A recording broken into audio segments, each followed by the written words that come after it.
professional learning communities, and as I shared earlier, we have two great facilitators with us this afternoon who are practicing working with professional learning communities on a daily basis, and so you'll hear from Jacques Lecoeur and Rachel Munn as they share their expertise and experiences with professional learning communities. The objectives of today's session, you are going to learn about many things, but three things that stand out that you will be learning about today is you will learn about the power of PLCs and what distinguishes them from other types of professional development. You'll also learn about what Pasadena City College has gone through on its PLC journey and the experiences and lessons learned from their journey. And then lastly, you will get some ideas for starting PLCs as well as receive information on resources to support implementation. There will be some time at the end where we can provide you the opportunity to ask any additional questions that we have. We'll have a little bit of time for that at the end. And at this time, I'm going to turn it over to our facilitators, Jacques and Rachel, and I believe Jacques is going to get us started on our presentation this afternoon. And so Jacques, I'll turn it over to you.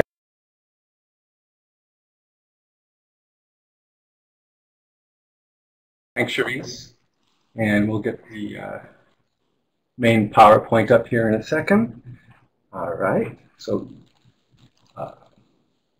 we just reviewed the objectives, so I'm going to go past this slide. And they're pretty straightforward. I don't think they need more explanation. What are we going to do in this hour? First, we're going to take a look at what teachers do in a professional learning community. There's a really clear sequence of activities. We're going to take a look into each one of those activities. And I hope that you got the attachment sent when you got a confirmation for registration for this webinar and the reminder. There was an attachment that's a graphic called the Teaching and Learning Cycle. If you don't already have that printed out and handy, it might be a good idea to do that now if you have access to a printer. We're also going to do a quick comparison of PLC work compared to other forms of professional development. So the differences can be clearly understood, and so that we can have a common understanding of what PLCs mean and how they function. Then Rachel will take us on the journey of the non-credit ESL programs, professional learning community at Pasadena City College, and that will be like a real-life example of what it takes to establish a PLC, even when there are lots of other activities going on, some competing, maybe some complementary. And finally, for those of you who will want to investigate more, I'll share some PLC resources that you can tap into for more information and guidance. So there are lots of interpretations of what PLCs do, but the simplest answer, and kind of going back to the origin of PLCs, is that PLCs answer these four questions. And so let's take a look at the specific process that PLCs follow in order to fully answer those four questions. And by looking at the process, we'll get a really good feel for how PLCs operate and what they do. So if you do have that handout, that professional teaching and learning cycle, now would be a good time to look at it. First, I want to point out that focused professional development, which you might see in the box at the upper right side of that handout, that's the first indicator of how PLCs work differently from other forms of professional development. And this focused professional development may occur at just about any phase of the teaching and learning cycle. And I'll try to give some examples as we go along. So the first thing is that teams look at data. And the purpose is to clearly identify those areas of the curriculum that are challenging your students. So what kinds of data might you look at to get information about how well students are learning? You'd look at results of standardized tests. You would look at demographic data, classroom-based assessment results, attendance data, and maybe most importantly, you would look at student work because student work is the most informative and useful kind of data where you can really tell what's going on. So PLCs use any and all data that might shed some light on which students are learning what and learning it to what degree, and that's the information that's needed to start to identify those curricular areas to focus on. So let's say that based on a good examination of available data, teachers in a PLC begin to zero in on a specific learning focus for students. Let's say, for example, that a team of teachers were particularly drawn to patterns or clusters of poor writing scores. And let's say that they follow that up by looking at some writing samples of students from all their classes, and they conclude that students really need to write better to be successful within the school and to be successful at next levels of training or instruction. And so they decide that improving student writing will be their focus area. So in this example, that's where the data review led them, to focus on writing. Now let me interject an example of how that focused professional development might come into play here. Let's say the team is relatively new to data analysis. They might say, let's learn a little more about how we can interpret data and use it more effectively. And someone in the group may take the lead on that and get some information and training on how to use data and bring that information back to the group. That's an example of a just-in-time kind of focused professional development that supports the work of the team. Next, PLC teams study standards, and in this case, of course, they would study standards related to writing, since that's what the data led them to in the first phase. And studying the standards is a really crucial step. If we look ahead just a bit to later phases of the teaching and learning cycle, we'll see that the PLC team has to agree on several things. They have to agree on exactly what students are supposed to know and be able to do. They're supposed to agree on specific learning goals and learning expectations for students. And then they have to agree on the content of lessons and which materials to use. And they have to agree on some kind of assessment to measure student progress towards that learning goal that they will have established. And all of those agreements have to be anchored in a common understanding of the standards, because the standards are the common ground or the starting point for instruction and for learning. So teachers in a PLC make sure that they have a thorough understanding of the standards, and maybe more importantly, a shared understanding of the standards.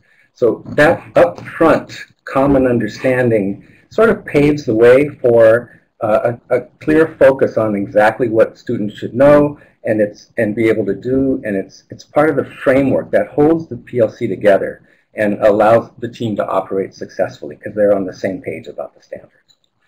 So to continue using writing as the example of a PLC team's focus area, in this case the group would study writing standards, and maybe they would conclude that within this broad topic of writing, they want to focus on the paragraph. They determine that that's what's really critically essential for their students to master at the moment.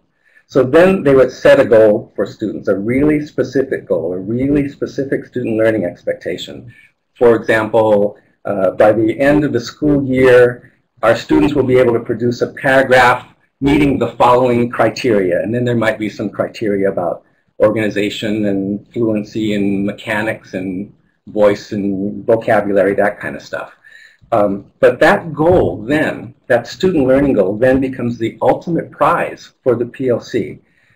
They will measure their success of the PLC effort mostly by whether or not students have met the learning goal. And this is a defining feature of PLCs. It's this relentless focus on student learning results. Next, teachers select instructional strategies and materials. And in the example I'm using now, they would select items that best address writing a paragraph.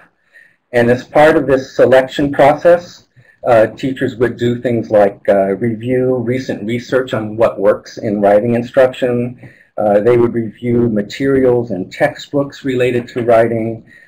They might network with colleagues at other schools or network via listservs to find out what's been successful for other adult educators who are teaching writing. And of course, they'll share their own strategies. So after this solid review of the techniques and materials, and maybe even after a little more focused PD here, maybe a little more study and training on writing, the PLC team would decide exactly which strategies and materials seem best suited to their students, and then they make a plan to try them.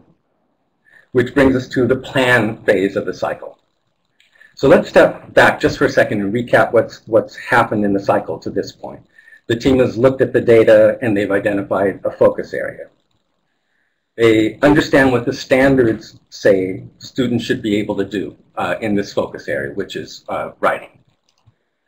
They have a clear learning goal for students, which is writing a great paragraph meeting certain criteria, and they've identified promising strategies and materials to try. So now is the time to figure out how best to put these teaching strategies and instructional materials into place. And in this phase, teams plan lessons that integrate the new learning they've gained, and the team agrees they'll try the lessons and assess students' learning in response to the lessons. So in advance, while they're planning the lessons, they are also planning a common assessment. So as they're implementing the lessons, they'll be ready in advance to monitor the student progress in a way that their colleagues will also be monitoring student progress. So when they get together later to talk about student progress, they'll be talking apples and apples and not apples and oranges.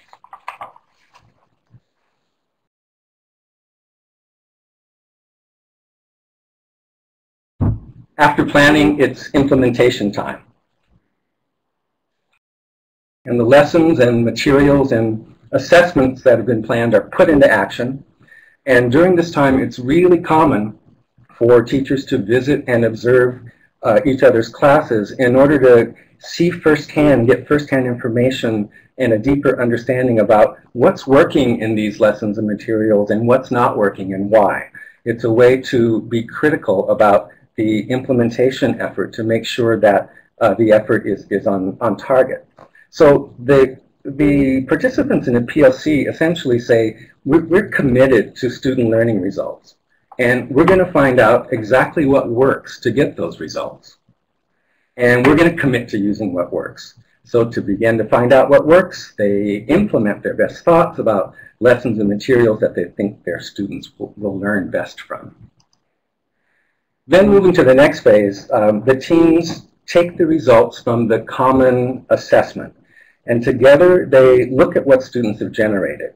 So they critically analyze the student work, and they assess whether students are achieving at the desired level. Remember the student learning expectation or the student learning goal that was set out earlier about writing a paragraph. Is our instruction leading to the results we intended? Are we getting the learning outcomes we wanted? Are students writing paragraphs at the expected level we established for them? Those are the questions that they would care about and try to answer in analyzing the student work. So they would look at which students are succeeding, and they try to figure out why and what instruction might have led to that. They'd look at which students are struggling and do the same thing, figure out why, and what in the instruction might be improved. And if some teacher students seem to be kind of excelling at writing paragraphs across the board, the team would look more closely at exactly what those teachers did to get those results. And if some teachers, students are kind of struggling across the board, the whole group would look at that together and collaborate to contribute to specific ideas and solutions that those teachers might try. And then again, in analyzing the student work, you might find that certain subgroups of students are demonstrating the same patterns of issues or problems, and together you would brainstorm solutions to address those. So at the conclusion of this phase of analyzing student work, the team has a much better sense of how effective the lessons and materials were for the various groups of students that they serve.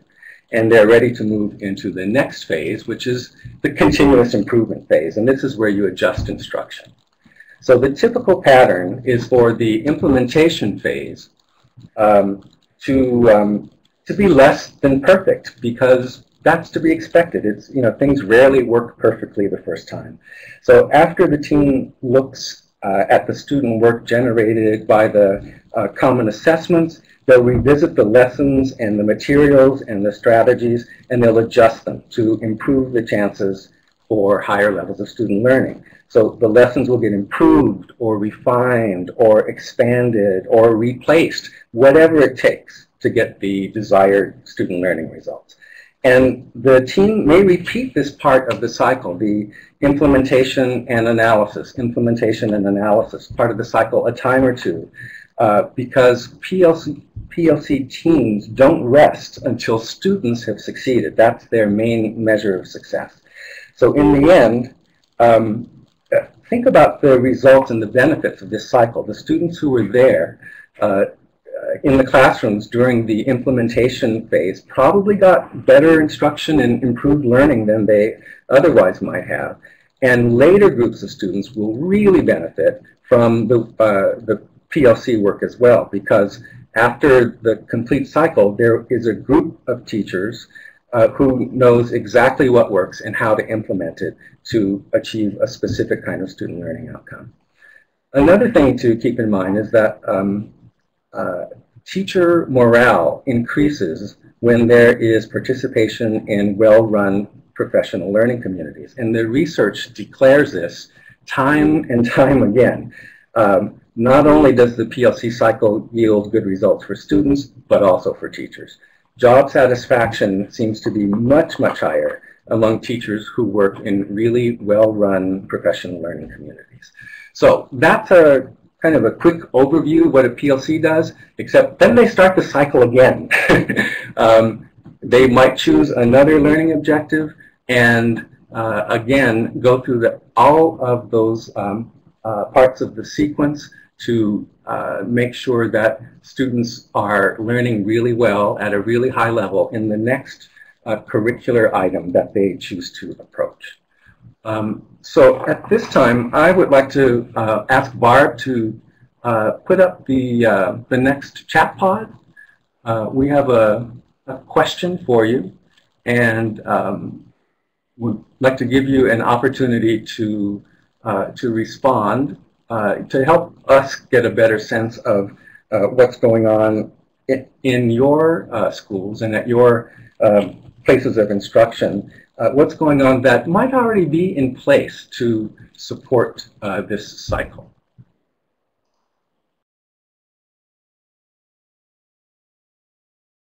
So, if we want to encourage everyone to take a minute or two to respond to this question. Think about resources and activities and talent and people and processes that you have in place at your schools. What might you be able to align with the activities in the teaching and learning cycle?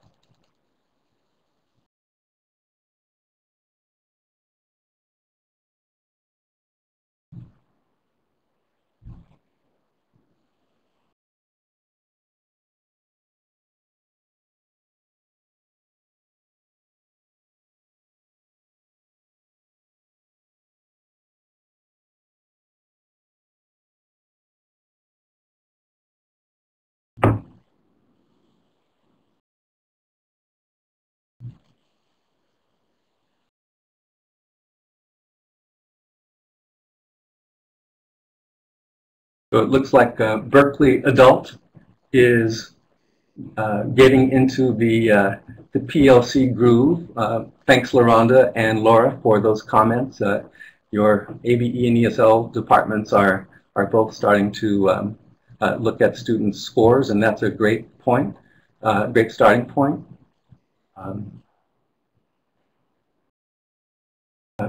Gretchen's group is writing student learning objectives for writing and has rubrics. That's a great support for professional learning community.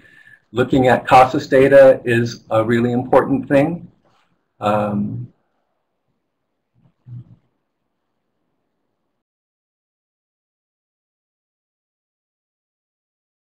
Lots of different examples of really wonderful activities that are taking place.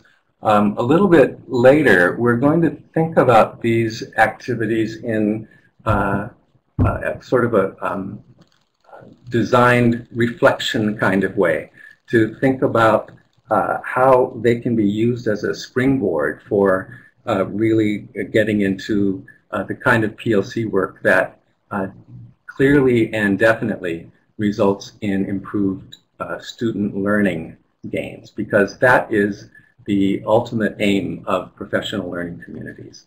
They want student learning gains that they can really see and measure and feel confident about in terms of in-depth student learning.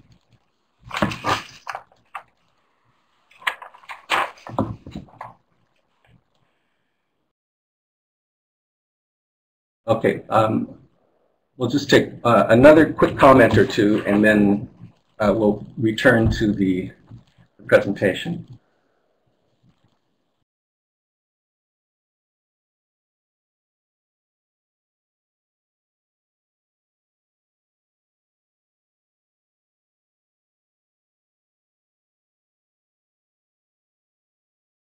Oh, and thank you, Cherise, for that reminder. Your ideas, as you type them in the chat pod, are not going to get lost. They are retained, and we can return to them later. So let's return to the main presentation now.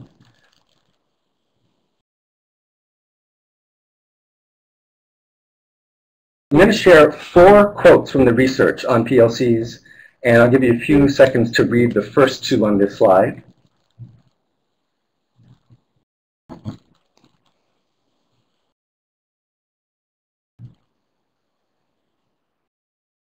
So studies of PLC work are starting to become more available now, and the results are really pretty amazing. When the PLC work is done well and done right and follows the sequence and the principles, there's actually a predictable increase in student learning. And the research comes to that conclusion over and over again. Here's another good quote from the research.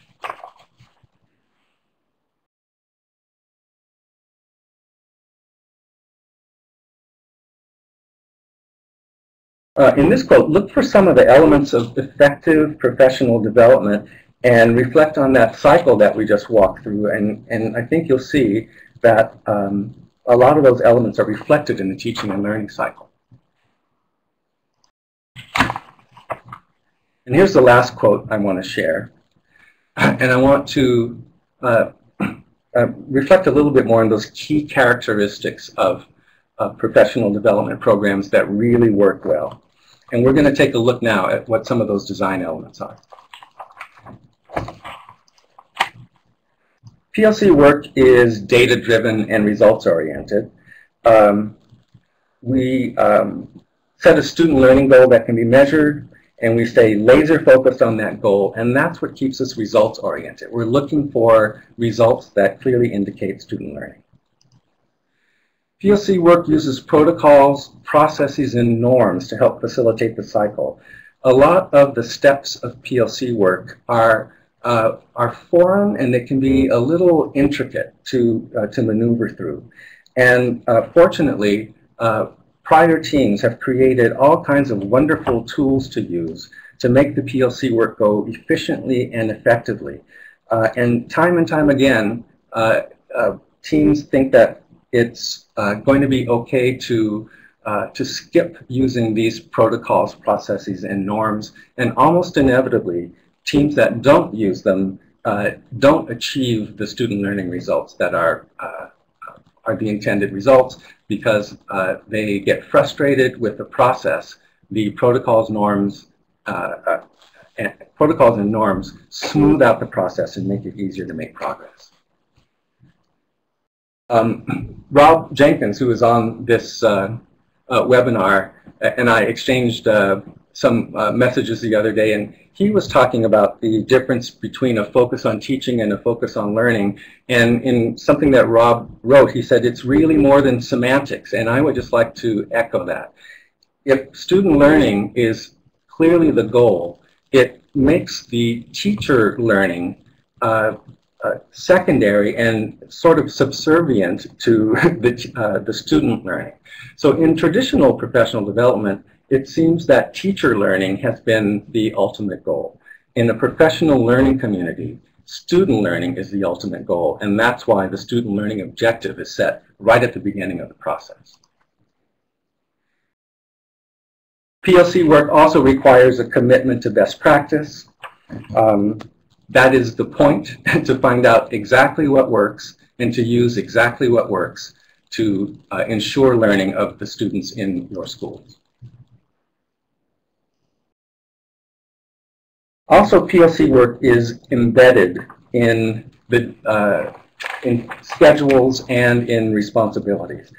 This is a big challenge to adult ed for sure, but not an insurmountable one. In K-12, of course, where PLCs are most commonly found, teachers work usually the same hours, usually on the same campus, and there's built-in time that is available for collaboration. And the context and the operations of most adult ed agencies are, of course, very different, as all of you very well know. But creative and committed schools and programs can find ways to build regular PLC meeting time into the schedule. They use technology to support collaboration. They rethink how resources for professional development are utilized, and they assign the resources to the PLC work first and foremost. And sometimes they alter class schedules to make it more convenient for teachers to collaborate. But in any case, what's important is that there's regular and reasonably frequent collaboration time to keep the work going. And we've talked about common formative assessments. They are absolutely critical, absolutely essential. It allows everyone to look at what students know and are able to do in the same way at the same time. It's just an incredible tool for progress, because when you see that, then you know what you have to alter and what you have to adjust. And finally, differentiated learning for teachers is part and parcel of PLC work. There's that focused professional development that comes in at various stages. Some teachers might need to take advantage of different kinds of angles on the same item. So in writing, for example, maybe one teacher would need to study the mechanics of writing a little more in order to internalize what is referred to in the standards. And maybe another teacher would be more inclined to get some training on classroom techniques related to writing. So it's not a one-size-fits-all kind of learning experience for teachers. I will let this slide speak for itself.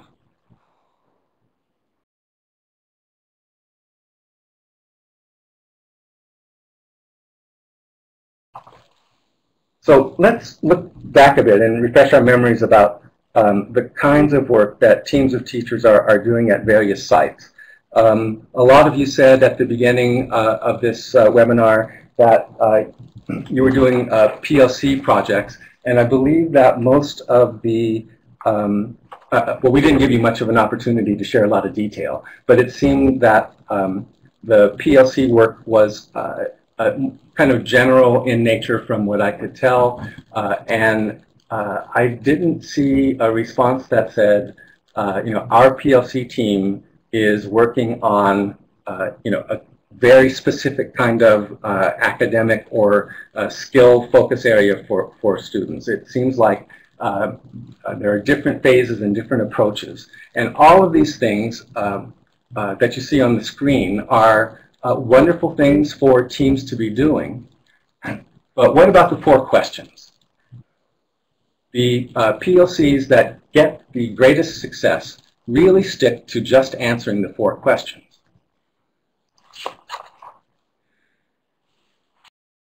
So we're talking about a culture change here, and the reality of the situation is that it's hard work.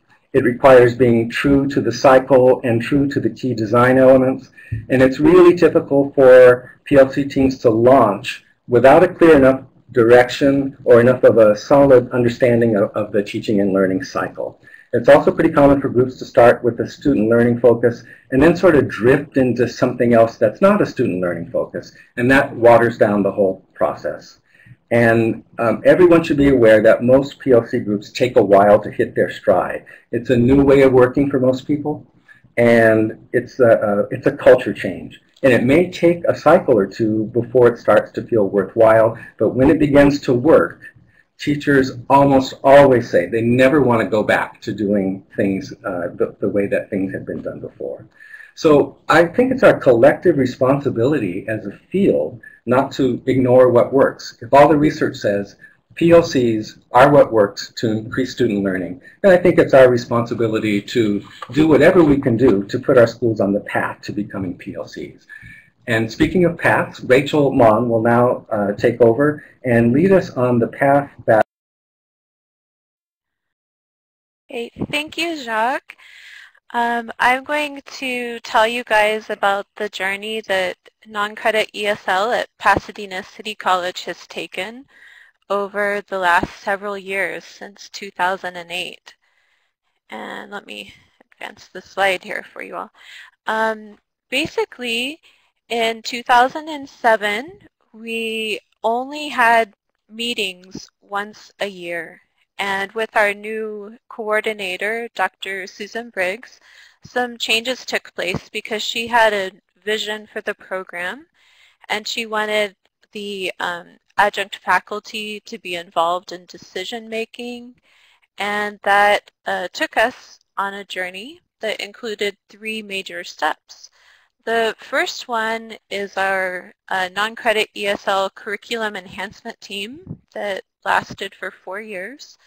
And then last winter and spring, we had our managed enrollment PLC. And then starting actually next week, we're going to have what I would identify as our real PLC.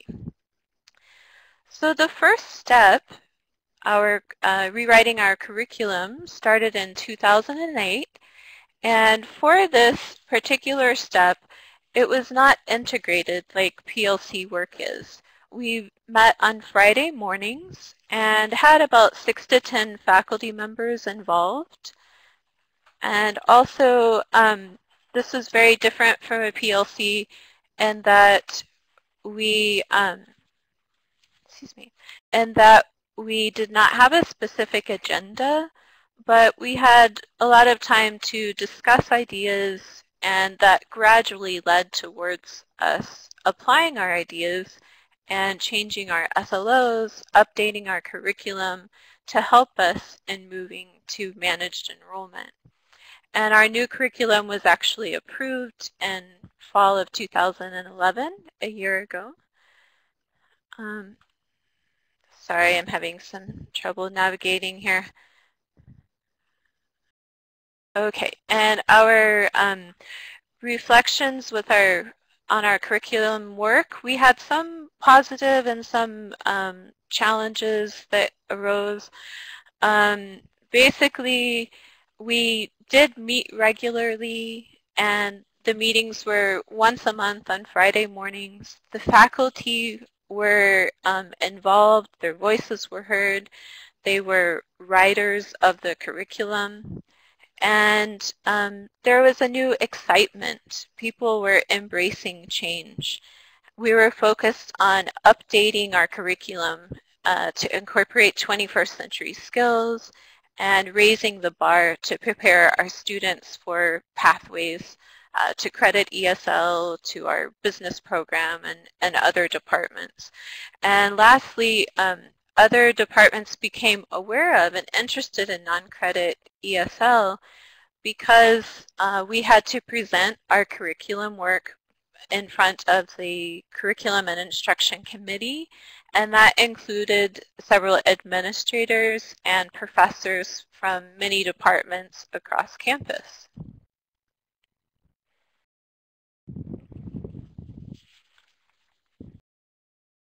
Okay, I'm missing a slide. Okay, sorry. So the challenges, were that the process moved slowly, and we did have some issues with funding because we have entirely adjunct faculty except for our coordinator, Dr. Briggs. And since the process did take a while, the team shrunk. And in the beginning, people were wanting immediate classroom application, and the morale dropped a little bit over time since it took a while to complete the process.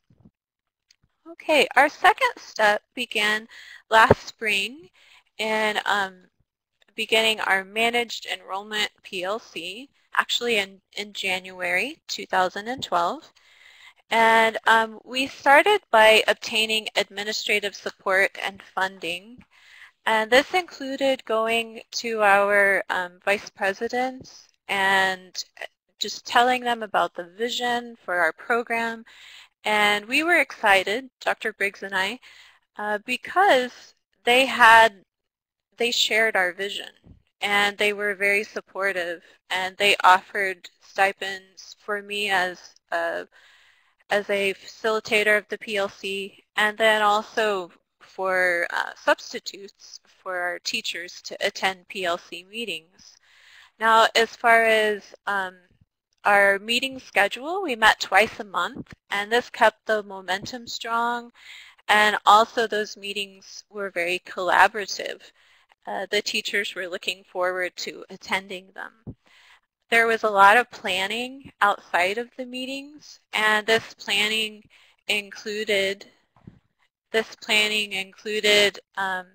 both three people: me as the facilitator, Dr. Briggs as the coordinator, and then also our ESL program assistant, Sylvia.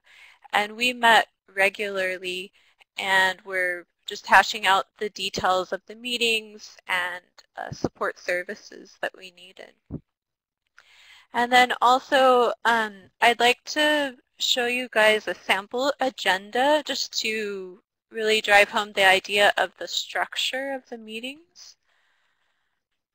And this is from February 23rd, earlier this year. We had morning meetings from 9:30 to 11, and evening meetings 8:30 to 10.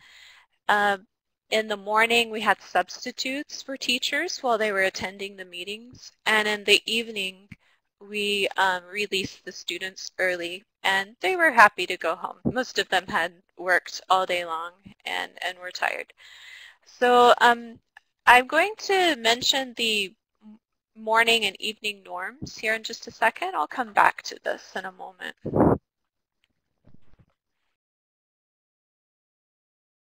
Okay, so the slide that is coming up next, hopefully next, sorry.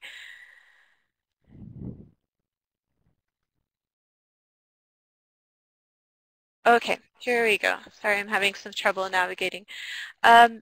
This slide is addressing the steps of our PLC, and the first one was to establish meeting norms. And this is a fundamental concept of the PLC.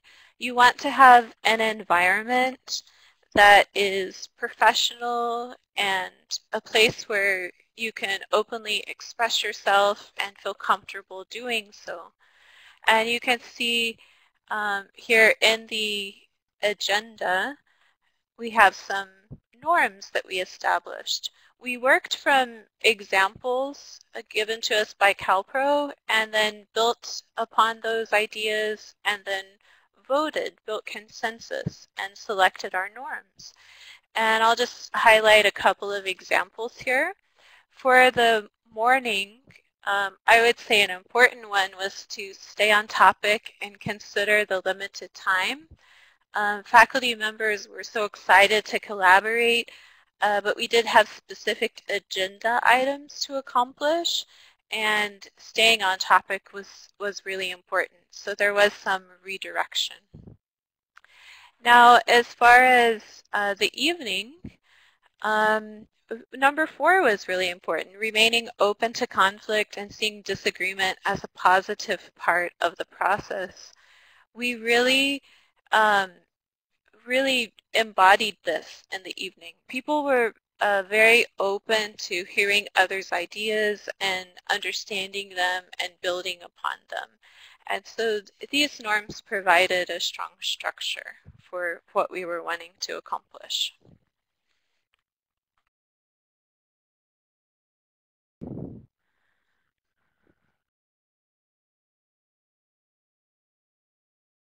Okay.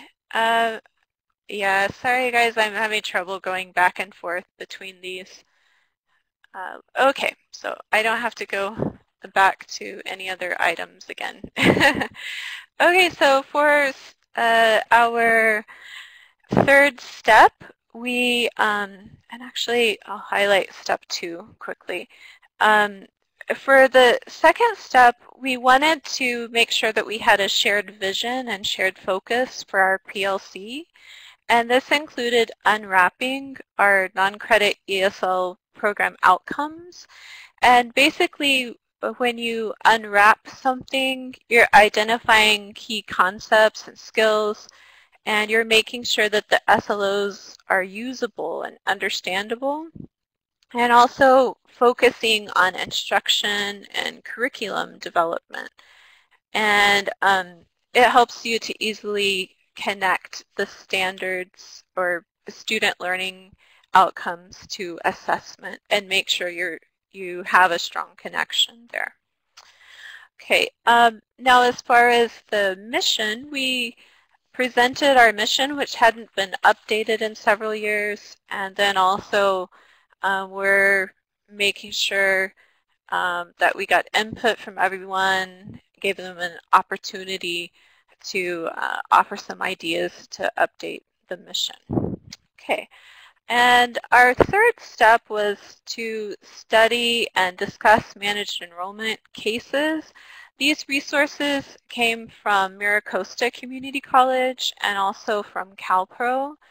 And this helped our faculty to understand what managed enrollment is, and then also to help them to understand the vision that Dr. Briggs had for our program and where we were moving. Now, as far as the fourth and final step, this really took most of our time, and we were focusing in on developing an implementation plan. We covered a lot of areas, and we needed to talk about registration, curriculum, attendance, testing, orientation. We had to make sure to develop ideas and then build consensus in each of these areas, and this took a lengthy amount of time. Okay, so regarding building consensus, that meant that all of the faculty in the morning and the evening had to agree. That we didn't have, majority rules, but there was true authorship, because you had to, with the fist of 5, vote with a 3, 4, or a 5 to pass an idea. A fist would block an idea, and 1 or 2 would bring us into more detailed conversation. Okay, so for last spring, we really had a lot of successes and positive things come out of our time together. The point at the top emphasizes that the meetings were really integrated. We no longer had Friday morning meetings, but we had meetings during our class times, and in the morning had subs. In the evening, we were able to just dismiss our classes earlier. And the meeting goals were very clear. I won't bring up the agenda again, but you guys have that. And it states a couple of very clear objectives. There are materials provided to complete those. There's a specific time period that you have in order to accomplish that. And so it was easy with the objectives and the behavior norms to redirect faculty and make sure we were accomplishing our goals. Now, as far as this opportunity to collaborate, oh my goodness, everyone is really embracing the idea and excited to have this time, and had so much to say, and that's why the agenda was important to keep our focus. Okay. Moving on to our final successes here. The bi-monthly meetings kept the momentum strong. Before, we just had meetings once a year, leading into once a month, and we found that twice a month is really ideal. And we have established a foundation for the future, and we really have a positive morale. We have a foundation that will allow us to succeed as we follow the complete teaching and learning cycle. And the goal of moving to managed enrollment was highly supported by our administrators because it's helping our students to accelerate their learning and move into different pathways of the college and reach their goals in a timely fashion. All right, we did have a couple of challenges, and I'm just going to mention this really briefly. I've already said that we didn't always have enough time, so we had to keep focused, and I had to do some redirecting. Some faculty were initially worried about leaving their students, maybe because they love their students, they were used to working in isolation, but they quickly embraced the PLC. And then lastly, we've only covered the first step in the teaching and learning cycle, the studying, and that's because we were making a program level change. Okay, and here's my last slide before we have a brief discussion period. We are starting this next month, and we're going to follow the teaching and learning cycle. And I also have support in that I'm not the only facilitator. I have a representative for each level, and that's great to meet with them outside of the PLC meetings to brainstorm and develop our ideas. And lastly, we have a connection with the program redesign team, which has representatives from across Pasadena City College's campus. Okay, so now we're moving into our discussion time, our final discussion time. And we want to think about what is your way in? What projects are you currently working on that you need to complete before starting a real PLC? And what are some ways into PLC work?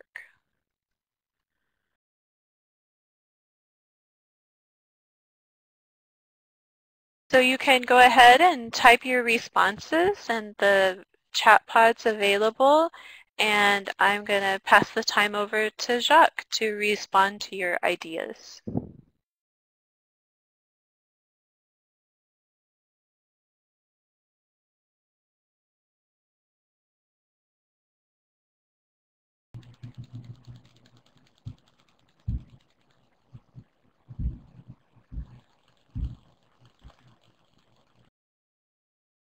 So what we hope you are reflecting on a bit at this time is the sort of conceptual stuff that I presented at the first part of the webinar about how PLCs operate and what they really do in relation to the Pasadena City College story that Rachel just shared with us, where some of the initial work used some PLC principles and concepts, but it is now that they're getting to a later phase of their work that they are taking the foundational work that they started with and using that as a springboard to engage in the actual teaching and learning cycle that is most likely to yield the student learning results that are intended.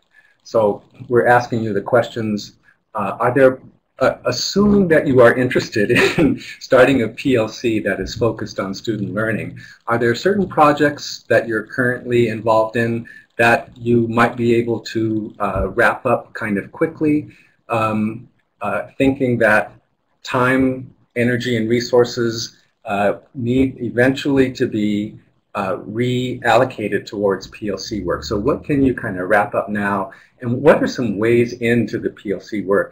Not throwing away the baby with the bathwater, not throwing away the professional development activities that you might be involved in now, but how can you start to put them on track to operate more like PLCs or to become PLCs? What are some ways into that?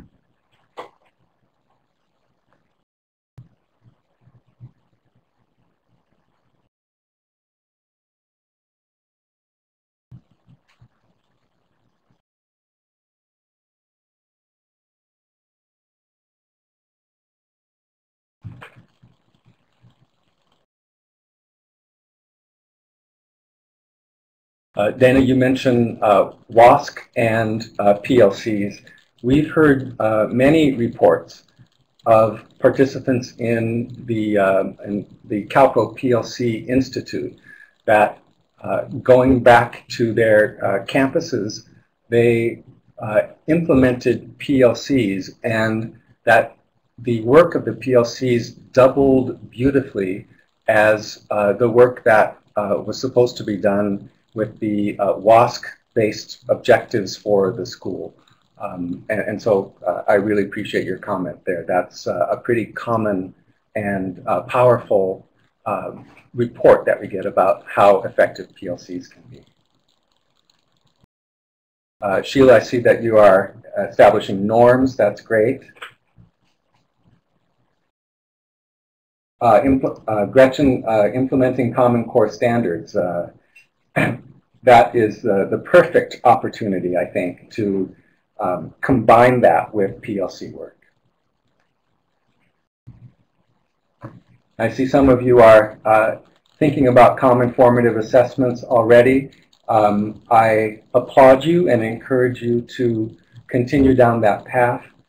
Some of the reports that we hear is that the moment when PLC work starts to make utter and complete sense to the participants is when they get back the results that students generate from the common formative assessments. So many people have said that it's then that the light bulb goes off and they really see the value and how things operate.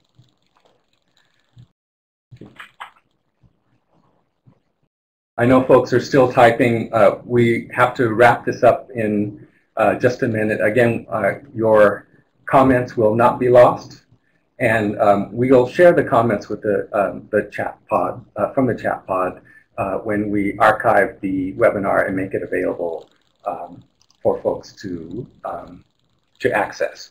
So now if we can go back to the main PowerPoint here, I want to share just a few bits of information about resources that you might want to tap into if you're interested in learning more about PLCs and learning how to implement them. The first item there, All Things PLC, that is a really nice website with a lot of free resources, and they're really good proven stuff.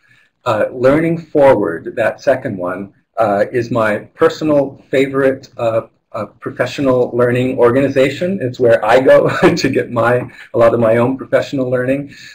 If you're a member, you can access everything on their website. It's I think it's about $200 a year. But even if you're not a member, there's still a lot of free stuff that's available to anyone who visits the site. I strongly recommend that you take a look at that and poke around at what they have to offer regarding PLCs. National Staff Reform Faculty is a great site if you want to take a look at some protocols and processes that are used commonly in professional learning communities. The next item, Solution Tree, is a place to look for training from the stars of professional learning communities, the folks who really started it and have made it such a powerful national movement. Those items are really good and they're expensive. The last item is a wonderful item also, and it's free. It's the CalPro PLC Institute. The applications are out right now. If you go to the CalPro website, you can download the application. They're due, I believe, November 27th, if my memory is correct. And several of you on this webinar have participated in the CalPro PLC Institute, and I appreciate your continuing interest in professional learning communities. So thank you very much for your time and attention. We hope your PLC journeys yield great results for your students and you and your teams. Feel free to email me or Rachel. We'd be happy to respond to any questions you may have. And I want to just say one more thing. I know we're a minute or two over time. And Burr Guthrie, who's on this call, pointed this out a little earlier. Thinking about communities of practice versus professional learning communities. And communities of practice are really similar to professional learning communities, but the difference is professional learning communities set up that student learning objective right from the beginning, and they work relentlessly to reach it. A lot of the work that we hear about when people say they are PLCs are actually communities of practice where there's wonderful collaboration going on, but there's not that very specific end result that is the laser focus of the group. So if you had a little curiosity about that terminology, I hope that was helpful. So with that, I will say goodbye. Thank you very much. We would really appreciate it if you would take a minute to complete the evaluation. Barb, can you make the evaluation link available? Thanks. So there's the survey link, and I really appreciate everyone's attention. Thank you. All right, Jacques, thank you so much, and Rachel, thank you so very much for your wonderful, informative presentation this afternoon. On this last screen here, you see that we have some items available for you to download. You can download the PowerPoint from today, as well as the sample agenda from Rachel, and the professional learning communities teaching and learning cycle graphic that Jacques provided. And we will also make sure that you have access to the information that you typed into the chat pods. And if you are interested in that, please email Barb when you're requesting your certificate, and we will get that out to you as well. We also need to hear from you. We have a survey link on the farthest pod to your right. It's a web surveyor survey, and if you can give us your feedback, let us know your reflections on this instructors forum and the benefits of it in your program, and then let us know any thoughts you have for future ideas. Speaking of future webinars that we have coming up in the Instructors Forum webinar, please be sure to look at our events calendar on a regular basis. We will have 2 additional Instructors Forum webinars, one in January on managing multi-level ESL classrooms, part 2. We did an introduction to that in October, and it was so highly received by the participants that we're doing a part 2, an expanded webinar in that area. And then in April, we will be having a webinar on the TIL writing process from a practitioner's perspective. So please look for those webinars coming up, and please be sure that you participate in those. Thank you all again very much for your time and attention this afternoon. We appreciate your participation. Again, if you need anything, any questions, we're here for a few more minutes, and we will keep the webinar open for you to continue the dialogue for a few minutes longer. Thank you. Bye-bye.